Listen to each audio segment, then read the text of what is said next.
Assalamualaikum warahmatullahi wabarakatuh. Selamat datang di program Tanya Jawab Fikih. Tanya Jawab Fikih, menjawab persoalan fikih sehari-hari. Bismillahirrahmanirrahim. Assalamualaikum warahmatullahi wabarakatuh. Pemirsa MTA, dimanapun Anda berada, bagaimana kabar Anda? Semoga Allah Ta'ala senantiasa memberikan kelimpahan rahmat dan taufik kepada pemirsa semuanya. Amin Allahumma amin. Selamat datang kembali di program Tanya Jawab Fikih, menjawab pertanyaan fikih sehari-hari bersama saya Arif Abdul Hai. Selama 25 menit ke depan kita akan membahas pertanyaan-pertanyaan fikih yang telah pemirsa sampaikan. Dan tentunya saya tidak sendiri, kita telah ditemani oleh Bapak Maulana Saifullah Mubarak Ahmad Syahid, yang beliau merupakan dosen fikih dan tafsir Jamiah Ahmadiyah Indonesia. Telah hadir bersama kita dan kita akan sapa beliau dan kita akan membahas pertanyaan-pertanyaan yang telah pemirsa ajukan. Assalamualaikum Bapak. Waalaikumsalam. Bagaimana kabarnya Pak? Alhamdulillah. Ya Pak, di sini di episode kali ini kita masih akan membahas tentang pernikahan seperti episode sebelumnya, dan di sini berkenaan dengan mahar. Dan ada 3 pertanyaan yang mungkin akan saya ajukan kepada Bapak. Kita akan bahas Pak. Untuk lebih jelasnya mari kita masuk pada pertanyaan pertama Pak. Ya Pak, seperti yang saya sampaikan tadi berkenaan dengan mahar. Ada pertanyaan, apakah mahar merupakan syarat sah nikah? Bisa dijelaskan pelihara mahar Pak? Ya. Bismillahirrahmanirrahim. Jazakallah khairan jazaa. Jadi berkaitan dengan mahar ini banyak juga ya muncul pertanyaan baik secara pribadi kepada saya. Ya. Nah, terutama menjadi pertanyaan yang mendasar adalah apakah mahar ini syarat sah nikah? Apakah kalau tidak ada mahar, tidak ditentukan mahar, nikah tidak sah? Ini kan pertanyaan. Untuk syarat sah nikah sebetulnya sudah kita bahas dalam episode-episode sebelumnya, ada 3 syarat sah nikah. Nah, yang disebut dengan syarat itu adalah sesuatu yang harus ada sebelum sesuatu dilakukan. Misalnya untuk sholat ya, sesuatu yang harus ada sebelum sholat. Berwudu ya, bersuci ya, waktu sholat, kiblat dan sebagainya. Begitu juga pekerjaan-pekerjaan lain ya, untuk kita melamar pekerjaan misalnya ada syarat-syaratnya, ijazah lah ya, CV dan sebagainya, ini syarat-syaratnya. Nah, begitu juga di dalam hal menikah ini ada syarat-syaratnya seperti yang sudah saya sampaikan tadi. Nah, mahar bukan sesuatu yang harus ada sebelum menikah. Jadi kalau tidak ada mahar ya, maka pernikahan juga tetap sah. Ya, artinya mahar bukanlah suatu syarat dalam pernikahan, syarat sahnya suatu pernikahan. Akan tetapi yang perlu dipahami adalah mahar adalah suatu konsekuensi pernikahan. Ya, ini agak perlu pemahaman, bukan sesuatu yang harus ada sebelum menikah. Artinya kalau tidak ada mahar, pernikahan tetap bisa dilangsungkan, tetap bisa sah. Tetapi mahar adalah konsekuensi dari suatu pernikahan. Ya, ketika seseorang sudah akad nikah, maka konsekuensinya adalah mahar harus ditetapkan kalau belum ditetapkan, atau harus dibayar kalau belum dibayar. Nah, ini pemahamannya. Dari mana kita mendapatkan dalil bahwa mahar ini bukan syarat sah nikah? Ini dari Al-Quran Al-Karim sendiri. Allah Subhanahu Wa Taala sudah menjelaskan kepada kita di dalam surah, ada 2 surah ini, ada di dalam surah Al-Baqarah ya.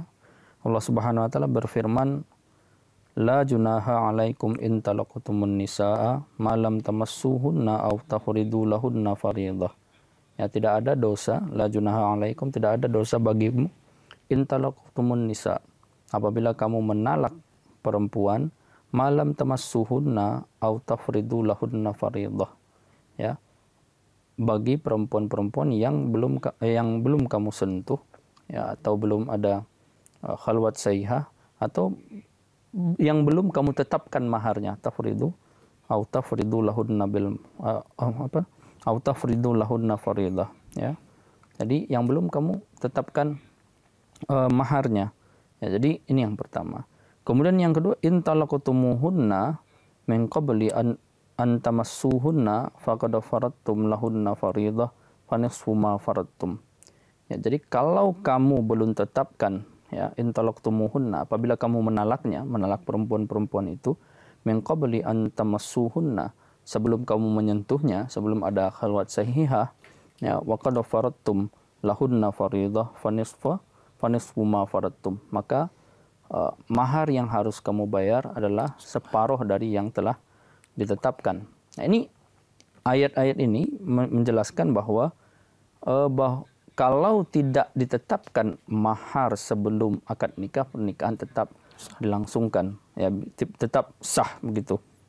Tidak ada, makanya di sini kata-katanya tadi kan tidak ada dosa menalak perempuan yang kamu belum tetapkan mahar. Misalnya pernikahan sudah terjadi talak, mahar belum ditetapkan. Nah, ini nanti kita pembahasannya masih, ya, saya akan sampaikan juga. Nah, kemudian yang di atas tadi, yang ayat yang selanjutnya tadi mengatakan bahwa kalau perempuan itu kamu talak sementara, ya, kamu belum sentuh dia, ya, dan ini sudah ditetapkan, maharnya sudah ditetapkan, maka separuh, ya, separuh itunya, membayar maharnya adalah separuh dari yang telah ditetapkan. Tetapi kalau belum ditetapkan, ya, maka maharnya, misalnya pernikahan sudah terjadi, ya, kemudian mahar belum ditetapkan dan terjadi perceraian sebelum terjadi hubungan suami istri atau terjadi khalwat sahihah, maka maharnya tidak wajib.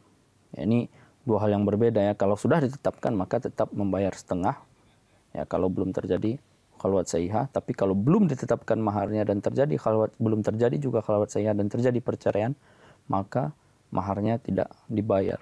Nah, tidak perlu membayar mahar, hanya saja adalah sebagai kompensasi barangkali, ya, sebagai keikhlasan dan sebagainya.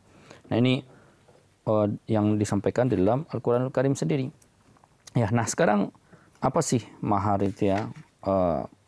Bagiannya dan jenis-jenisnya. Dalam fikih Ahmadiyah ini dijelaskan jenis-jenis mahar. Ada yang namanya mahar musamma, ya, ini bahasa dari bahasa Urdu, ya. Bahasa Inggris juga sebetulnya adalah dari bahasa Arab juga sebetulnya. Kemudian ada mahar majhul. Ya, mahar musamma ini adalah mahar yang disebutkan jumlahnya, ya, atau ditetapkan, ya, maharnya ketika akad nikah, ya, minimal ketika akad nikah sudah ditetapkan jumlahnya dan diumumkan ketika nikah. Ini mahar musamma. Ada lagi mahar yang majhul. Mahar majhul ini yang tidak disebutkan jumlahnya, ya, tidak disebutkan jenisnya ketika akad nikah. Atau kalaupun disebutkan ketika akad nikah ambigu. Ya, misalnya saya menikah, si fulan dengan si fulan menikah dengan mahar sebidang tanah. Nggak jelas jumlahnya, sebidang tanah mana, tanah apa, atau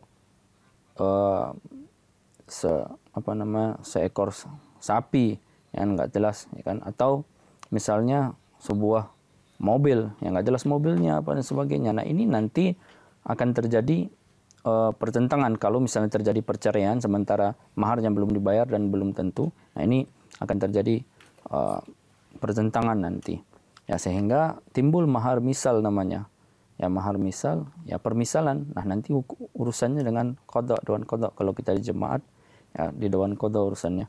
Nanti mereka yang tentukan kira-kira berapa mahar yang harus dibayarkan. Nah, ini mahar majhul, ya, mahar yang tidak ditetapkan jumlahnya, ataupun kalau ditentukan hanya disebutkan jenisnya, tidak disebutkan jumlah yang pasti. Sehingga ketika terjadi perceraian, entah itu karena talak atau karena suami meninggal, ya, nanti susah untuk menentukan maharnya. Nah, ini harus ke dewan qadha, ya, ke qadhi, ke hakim. Nah, kemudian yang mahar musamma. Nah, ini mahar musamma ini yang mahar yang biasalah di dalam masyarakat kita, terutama masyarakat Indonesia dan masyarakat Islam umumnya. Kalau yang majhul tadi hampir tidak pernah lagi kita jumpai sekarang, tetapi yang kita jumpai sekarang adalah mahar musamma yang jumlahnya disebutkan, ya, di dalam ini akad nikah, ya, berapa jumlahnya, kemudian diumumkan ketika akad nikah ini. Nah, mahar musamma ini cara pembayarannya terbagi dua, ya. Ada jenis bayarnya itu, jenis pembayarannya itu ada terbagi dua. Ada yang disebut dengan mahar muajjal pakai ain, ya, mahar muajjal. Ada juga mahar muajjal pakai hamzah. Jadi yang mahar muajjal ini adalah mahar yang dibayar ketika akad nikah langsung lunas, ya, tunai bayarnya, atau tidak dibayar ketika akad nikah tetapi dibayar sewaktu-waktu ketika istri menuntut. Ketika istri menuntut harus dibayarkan itu maharnya, ya. Itu cara yang muajjal, cepat, ya, cepat artinya tidak ditunda-tunda. Kalau ada rezeki cepat dibayarkan, baik itu mau secara tunai ketika akad nikah ataupun setelah akad nikah, ya tergantung persetujuan kedua belah pihak antara suami dan istri ya, kapan mau dibayar ya. Makanya dalam hal ini istri juga harus mengerti juga keadaan suami. Kan suami itu belum mampu bayar mahar diminta-minta ya kan, nanti ini tidak baik untuk hubungan rumah tangga. Makanya dalam hal ini harus ada komunikasi sebelum menikah tentang mahar ini ya. Karena mahar ini hal sangat yang fundamental juga dalam pernikahan. Ini sesuatu salah satu instrumen untuk menghargai perempuan. Ya, kemudian mahar muajjal ya, yang muajjal yang dibayar ketika terjadi perceraian, ya terjadi perpisahan. Apakah itu karena talak, khula, ya. Khula kan maharnya sebetulnya nggak dibayarkan dalam keadaan umum. Nanti kita akan bahas dalam permasalahan khula. Dan atau suami meninggal gitu. Nah, suami meninggal, mahar belum lunas, entah itu secara parsial belum lunas atau seluruhnya belum lunas. Ya, nah ini disebut mahar muajjal pembayarannya. Nanti dibayarkan oleh ahli waris misalnya kan. Nah, ini jenis mahar ya, musamma yang umum di kalangan kita di masyarakat kita di Indonesia, masyarakat Islam Indonesia maupun masyarakat Islam di dunia.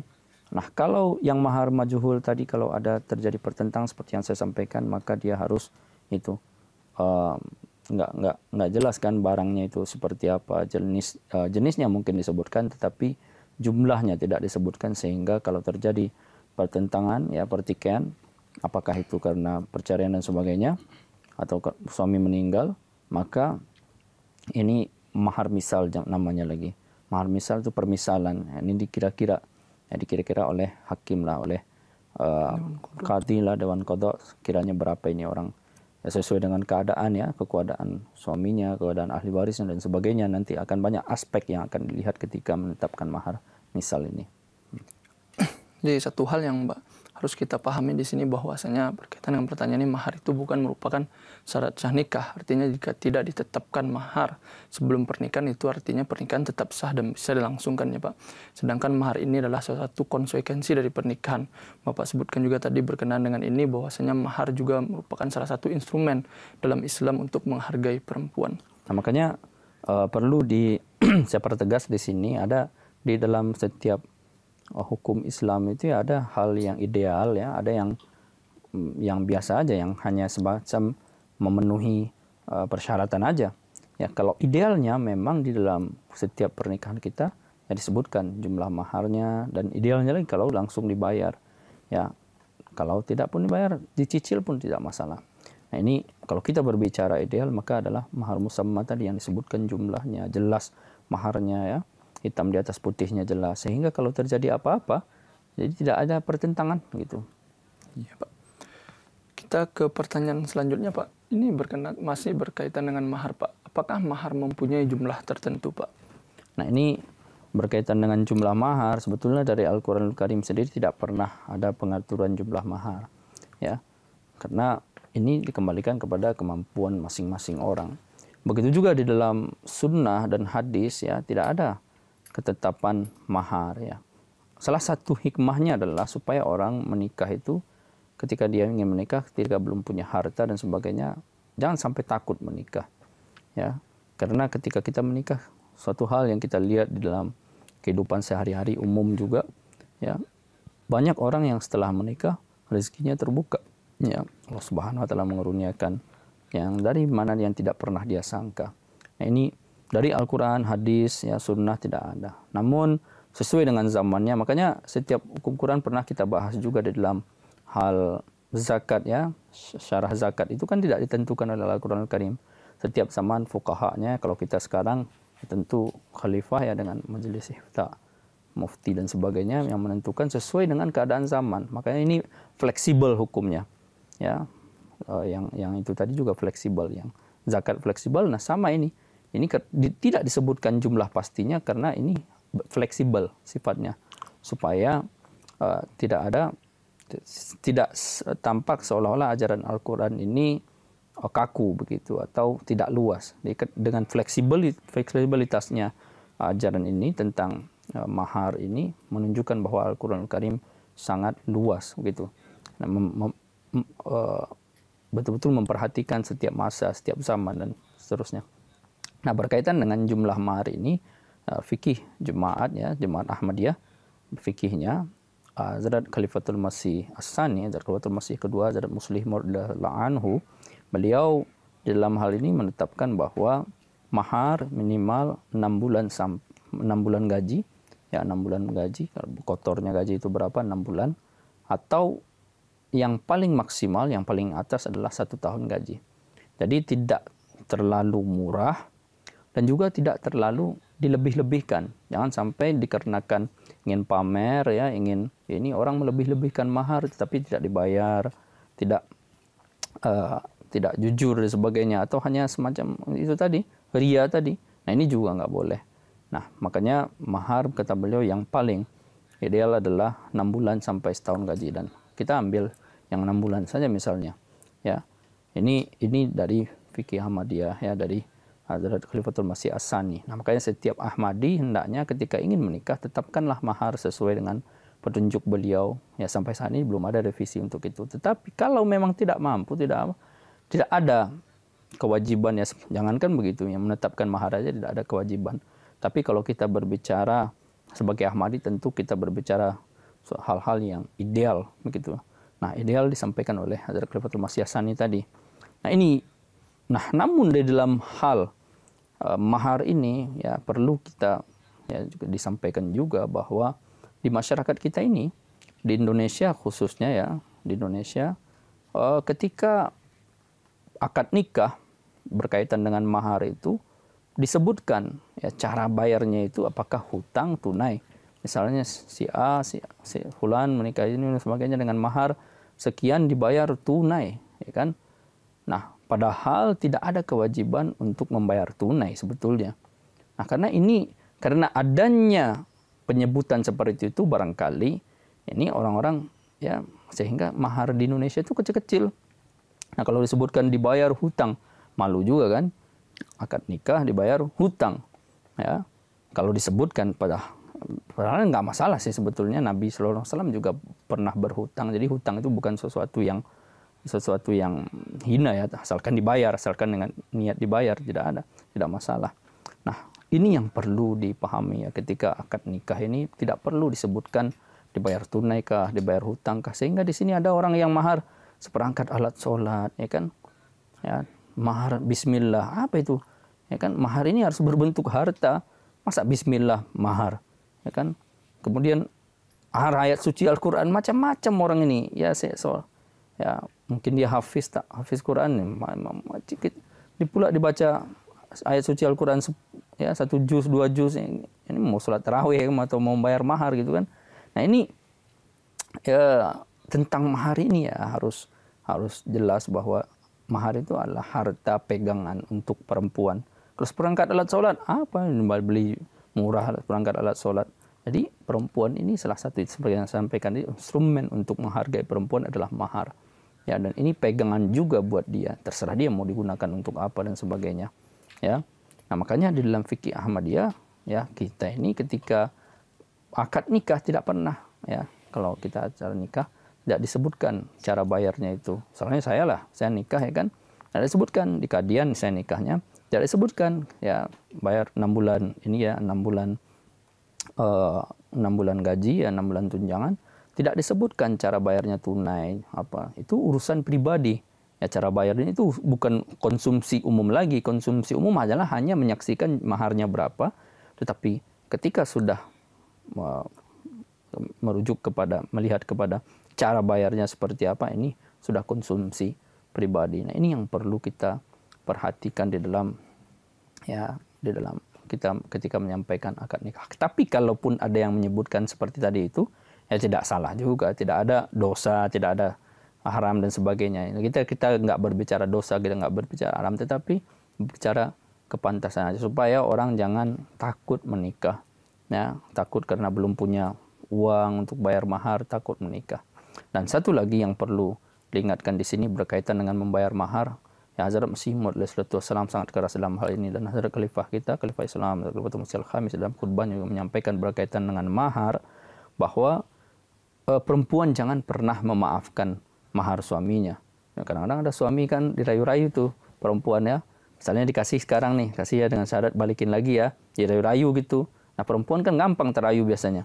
Nah makanya perempuan sekali-kali jangan memaafkan suaminya ya, memaafkan mahar suaminya. Itu utang nggak boleh dimaafkan, utang yang nggak boleh. Utang boleh dimaafkan, tetapi mahar jangan dimaafkan. Nah kalau suami udah kasih, nanti penggunaannya setelah itu terserah perempuan menggunakan untuk apa gitu. Suami, nah makanya dalam Islam sangat indah sekali. Ar-rijalu qawwamuna 'alan nisa itu, kalau orang-orang gair kan melihat bahwa ayat ini menyatakan bahwa laki-laki lebih superior dari perempuan ini. Tapi sebetulnya ar-rijalu qawwamuna 'alan nisa itu adalah ayat yang sangat yang menjunjung tinggi perempuan, menjamin perempuan. Artinya ayat itu menunjukkan bahwa laki-laki ini bertanggung jawab penuh terhadap perempuan. Karena dalam Islam harta laki-laki adalah harta perempuan, yakni harta suami adalah harta istri, tapi harta istri adalah harta istri. Harta istri bukan harta suami. Ini indahnya ajaran Islam, bagaimana Islam menjaga perempuannya. Nah, khususnya tentang mahar ini lebih ditekankan lagi oleh Hazrat Masih Maud alaihissalam, pendiri Jemaat Ahmadiyah, bahwa mahar adalah tanggung jawab suami yang harus dibayarkan. Ya, jadi di sini saya menggarisbawahi bahwasanya seperti yang Bapak sampaikan tadi, di Indonesia itu sering kadang maharnya aneh-aneh begitu ya Pak. Ya. Tapi yang harus kita pahami bahwa mahar itu harus berbentuk harta begitu, sehingga bisa dimanfaatkan oleh istri dengan sebaik-baiknya Pak. Jadi mungkin akan timbul pertanyaan, apakah dalam penentuan mahar ini Pak, apakah keluarga istri atau pihak keluarga istri juga bisa ikut campur dalam menentukannya Pak, atau dalam menetapkan mahar, atau hanya di antara calon istri dan calon suami saja Pak? Ya, sampai batas tertentu keluarga istri, apakah itu walinya, keluarga bukan keluarga besar. Keluarga besar banyak nanti lebih cenderung kepada hasutan dan sebagainya. Oh, saya dapat segini, kamu masa segitu? Ya kan, ini yang hal-hal seperti ini harus dihindari di dalam pernikahan kita, terutama dalam jemaat ya, tidak boleh. Tetapi kalau pihak walinya boleh mengasih suggestion ya, mengasih masukan ya, usulan, terutama usulan tadi itu. Ya, hendaknya 6 bulan dari itu tadi. Misalnya si pihak suaminya belum tahu nih tentang mahar itu minimalnya berapa, maksimalnya berapa. Nah, makanya si pihak perempuan kadarnya di dalam hal ini adalah memberitahu sekedar mengingatkan mahar itu harus segini. Kalau seandainya dia lebih-lebih dari segitu, dari yang setahun yang ditetapkan oleh Hazrat Khalifatul Masih As-Tsani itu sebagai Ahmadi, maka ini perlu dipertimbangkan pernikahan yang seperti ini. Ya, perlu dikomunikasikan dengan baik, atau mungkin mubalik ya, pengurus dan sebagainya perlu ikut campur dalam hal ini, memberikan pemahaman kepada pihak perempuan bahwa Hazrat Khalifatul Masih As-Tsani ya, Hazrat Khalifah kita Hazrat Muslim Maud membatasi nilai maksimal dari mahar supaya tidak boleh dilebih-lebihkan, tidak boleh juga mempersulit suami begitu. Tapi kalau seandainya suami itu sendiri ingin memberikan lebih begitu daripada yang ditetapkan Hazrat Khalifatul Masih As-Tsani, bahwasanya lebih dari setahun gajinya, apakah itu diperbolehkan Pak? Kalau kita tidak berbicara boleh tidak boleh, tetapi kadang-kadang di dalam hal di dalam hal ibadah ini di jemaat ya, di dalam Islam kita itaat. Ini yang nilai yang paling penting adalah itaat. Ketika khalifah kita sudah menetapkan bahwa nilai maksimalnya adalah setahun gaji, maka kita itaat saja. Mudah-mudahan di sana ada berkatnya. Kalau ingin mengasih lebih ya kasihlah nanti setelah pernikahan. Kan tidak hanya mahar aja pengeluaran suami itu. Banyak hal-hal lain setelah pernikahan yang perlu dia keluarkan. Kalau dia keluarin semua di mahar, nanti untuk rumah, untuk apa, semua habis dia. Nah, susah dia nanti. Sementara istri nggak mau, ya ini uang saya. Cari lagi kamu, pontang-panting lah nanti. Susah nanti kan. Ya Pak, sangat luar biasa sekali. Sebenarnya kita masih ada satu pertanyaan lagi Pak, karena dibatasi waktu kita. Sudah pertanyaan untuk episode berikutnya Pak. Terima kasih atas pembahasan yang sangat luar biasa. Pemirsa, demikianlah pembahasan kita berkenaan dengan pernikahan, yang khususnya kita membahas mahar pada episode kali ini. Semoga ini bisa memberikan pemahaman dan ilmu baru bagi kita semua dan bermanfaat bagi kita semua. Amin Allahumma amin. Tetap saksikan program Tanya Jawab Fikih pada kesempatan berikutnya.